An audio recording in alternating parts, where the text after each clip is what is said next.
Jujutsu Infinite. The new game on Roblox has been going crazy, seeing a lot of success. And you would think that this means this game is going to last long and have a great future, right?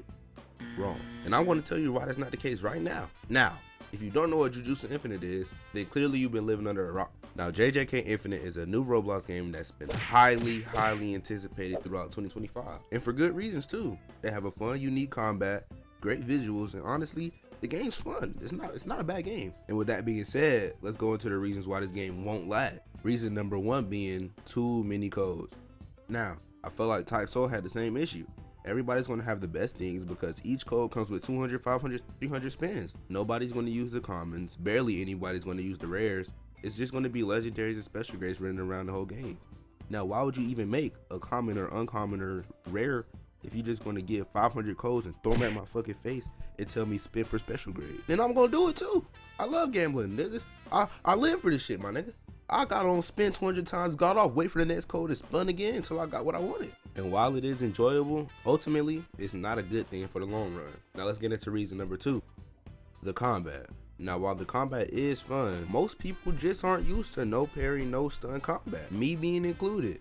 I've been playing parry-based games like Deep Woken and Type Soul all year. So in a game with combat like this just jumps into the mix, you know, it's a hard adjustment to make. And there's nothing wrong with being unique. That's what we want. We want unique Roblox anime games on the platform. But if you put Jujutsu Infinite combat and sorcery combat side by side, I'm picking sorcery every time. It's just what I enjoy more.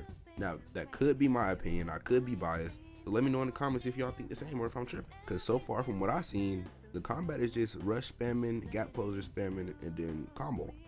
And when you get low, domain expansion and win. And now, while the combos do look swaggy and the skills do look sexy as shit, it's not something I could just invest all my time into like I could with Deep Woken. Now, for reason number three and the final reason, the progression. Now, while it seems cool and fun in the first 20 minutes you play the game, about when you get to level 60, you're going to realize that this game is just a high effort bandit beater. This game just feel like me bandit beating in Blox Fruits, but with high quality. Now, while the game does have other branches like a story mode or bosses and investigations, you don't really get into that stuff until you're a higher level. And what do you got to do to get a higher level?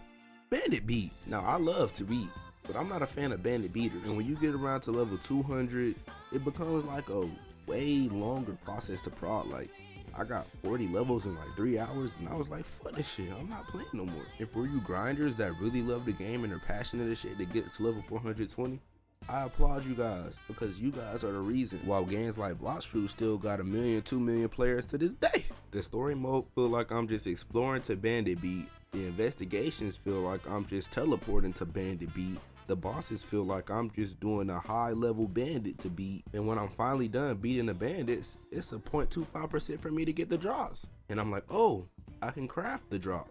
But then I realize I need 50 of them. So that means I need the bandit beat 500 times to get 50 of the ingredients to create it.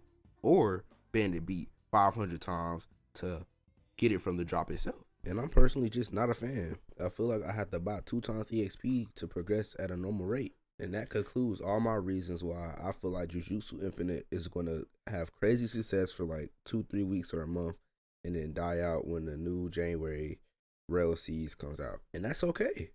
Jujutsu Infinite will be a good appetizer for what's to come. And with that being said, I appreciate y'all for listening. I'm out of this bitch.